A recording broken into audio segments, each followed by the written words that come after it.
திராவிட முன்னேற்ற கழகத்தினுடைய 70 வருஷ வரலாற்றுல ஏதாவது ஒரு புது கட்சி அவங்களை எதிர்த்து அரசியல் பண்ண மக்களுக்கு நல்லது பண்ணலான்னு கலங்கான வந்தாங்கன்னா அவங்களை எந்த அளவுக்கு கேவலமான ஒரு விமர்சனத்தை முன் வச்சு அவங்களோட அரசியல் பின்பத்தையும் அவங்களுடைய தனிப்பட்ட வாழ்க்கையினுடைய பின்பத்தையும் உடைக்கிறதுக்கு என்னெல்லாம் கூலிப்பட கூலி வாய்கள்ல வச்சு அவங்க விளையாடுவாங்கிறதுல உங்களுக்கு இன்னைக்கு முக்கியமான ஒரு உதாரணத்தை சொல்ல போறேன்.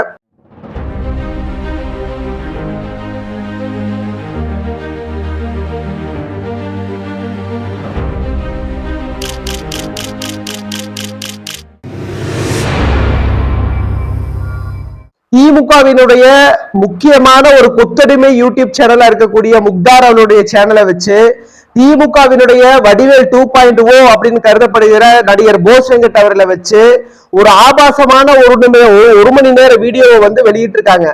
அதாவது அந்த முக்தாருடைய யூடியூப் சேனல்ல பாத்தீங்கன்னா கிட்டத்தட்ட ஒரு 3 லட்சம் சப்ஸ்கிரைபர் இருக்காங்க.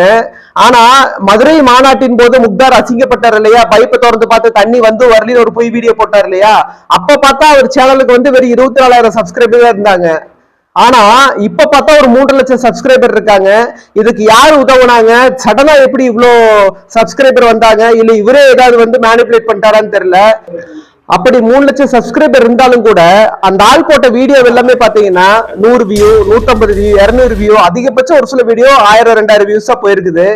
ஆனா தமிழக வெற்றி கழகத்தோட தலைவர் அவர்களையும் நடிகை திரிஷா அவர்களையும் கம்பேர் பண்ணி ஒரு கம்பெனியில வச்சு போஸ் வெங்கட் வந்து கருத்தை வெளிப்பாடு பண்ணாரு அப்படின்னு சொல்லிட்டு ஒரு கேவலமான ஒரு தனிப்பட்ட வாழ்க்கை இழுக்கிற மாதிரி ஒரு வீடியோ 1 மணி நேரம் போட்டிருந்தாங்க.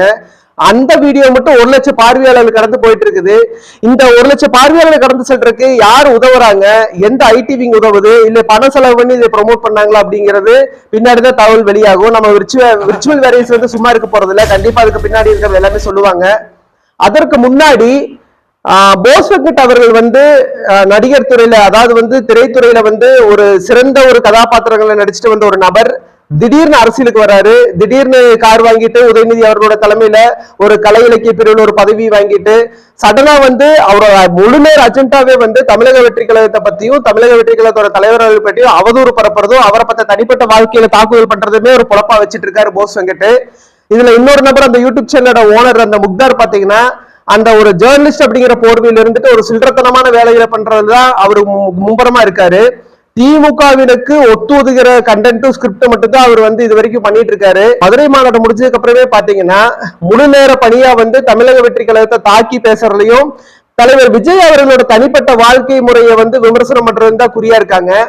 உங்களுக்கு வந்து இது வரைக்கும் உங்களோட கொள்கையை சொல்லி நீங்க அரசியல் பண்ணிட்டு வந்தீங்க தமிழ்நாட்டுல. எங்களுக்கு வந்து பெரியார் அவர்கள் கொள்கை இருக்கு, அண்ணாருடைய சமத்துவ சமூக நீதி இருக்குது, தமிழ்நாட்டுல வந்து அவங்க கொள்கையில வச்சு நாங்க வேரூன்றி இன்னைக்கு ஆலமரமா நிக்கிறோம் அப்படின்னு அந்த ஆலமரத்தோட வேர்ல அழுகி போன நிலை என்னமோ இன்னைக்கு இந்த கேவலமான ஒரு அரசியலை வந்து நீங்க பண்ணிட்டு இருக்கீங்க.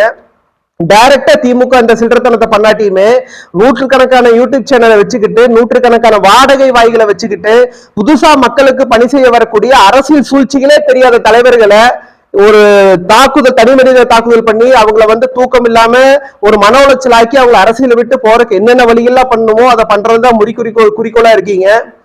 இதற்கு சிறந்த உதாரணம் வந்து கேப்டன் விஜயகாந்த் அவர்கள் வந்து உண்மையிலுமே யதார்த்தமான மனுஷன். அவர் அரசியலுக்கு வரும்போது நம்ம மக்களுக்கு ஏதாவது நல்லது செய்யணும் அப்படின்னு வந்தாரு. ஆனா அந்த மனுஷனை எப்படி எல்லாம் வந்து டார்கெட் பண்ணி ஒரு பாடி ஷேம் பண்ணி அவரோட கேரக்டர் அசோசியேஷன் பண்ணி அவர் குடியார் அப்படிங்கிற ஒரு பின்பத்தை ஒரு வடிவேல் போன்ற ஒரு நடிகர் எல்லாம் வச்சு ஒரு பின்பத்தை உருவாக்கி அவரை மன உளைச்சலுக்கு ஆளாக்கி அவர் வாழ்க்கையே முடிச்சாங்களோ அதே மாதிரி தமிழக வெற்றி கழகத்தையும் அதனுடைய தலைவர் விஜய் அவர்களையும் வந்து நம்ம கேரக்டர் அசோசியேஷன் பண்ணி ஒரு பாடி ஷேம் பண்ணி அவரோட தனிப்பட்ட வாழ்க்கையை வந்து வேற ஒருத்தவங்க இணைச்சு கமெண்ட் பண்ணி பேசி ஒரு அவதூறு பரப்பி அவரோட தனிப்பட்ட வாழ்க்கையை டேமேஜ் பண்ணா அவர் அரசியல் விட்டே ஓடிடுவாரு அப்படின்ற ஒரு மாயமான ஒரு பின்பத்தை நோக்கி நீங்க பயணிச்சுட்டு இருக்கீங்க. சத்தியமா அந்த விஷயம் நடக்காது. ஏன்னு கேட்டா தலைவர் விஜய் அவர்களுக்கு வந்து திராவிட முன்னேற்ற கழகம் என்னென்ன வேலைகள்லாம் பண்ணுவாங்கன்னு தெளிவா அவருக்கு தெரியும்.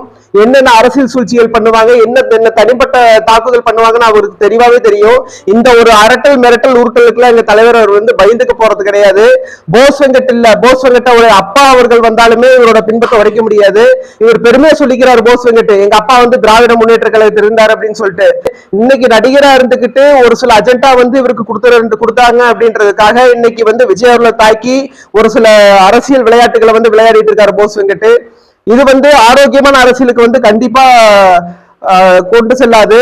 ஏன்னா அரசியல் அப்படிங்கிறது தமிழ்நாட்டுல எவ்வளவோ பிரச்சனைகள் இருக்கு. 4.5 வருடங்களா திராவிட முன்னேற்ற கழகத்தால கொடுக்கப்பட்ட வாக்குறுதிகளை நிறைவேற்ற முடியாம திணறிக்கிட்டு இருக்காங்க. எவ்வளவோ அடிப்படைகள் விஷயங்கள் வந்து ஃபெயிலியர் ஆகி அட்மினிஸ்ட்ரேஷன் ஃபெயிலியர், லோக்கல் பாடியில் அட்மினிஸ்ட்ரேஷன் ஃபெயில் ஆயிருக்கு, முனிசிபல் கார்பரேஷன்ல வந்து அட்மினிஸ்ட்ரேஷன் ஃபெயில் ஆயிருக்கு, தமிழ்நாடு கவர்மெண்ட்டே வந்து அட்மினிஸ்ட்ரேஷன் வந்து ரொம்ப கேவலமா போயிட்டு இருக்கு. இந்த விஷயங்கள்லாம் பேசுறதுக்கு வக்கில்லாம இந்த விஷயங்களை மூடி மறைக்கிறதுக்காக என்றைக்கு பார்த்தாலும் சமூக வலைத்தளங்களை ஓபன் பண்ணா விஜய் அவர்களுக்கு எதிரான பின்பத்தை கிரியேட் பண்ணும் அப்படின்றக்காக இன்னைக்கு முழு நேர பணிகளா பெண் அமைப்பை வச்சுக்கிட்டு திராவிட முன்னேற்ற கழகம் விளையாண்டுகிட்டு இருக்காங்க. அவங்க எல்லாம் கூட அரசியலுக்காக பண்றாங்க, ரைட்டு. ஆனா ஜேர்னலிஸ்ட் அப்படிங்கிற போர்வையில் இருந்துட்டு முக்தார் போன்ற வாடகை வாய்க்கள் கொண்டவங்க வந்து இன்னைக்கு முழுசா மக்கள் பிரச்சனையை மறந்துட்டு தலைவர் விஜய் அவர்களோட தனிப்பட்ட வாழ்க்கையை வந்து நோன்றதை ஒரு குறிக்கோளா வச்சுட்டு இருக்காங்க. இந்த கருத்தியல் ரீதியா அரசியல் இல்லாம ஒரு தனிமனித தாக்குதல் கொண்ட ஒரு அரசியல் வந்து என்னைக்குமே எடுபடாது.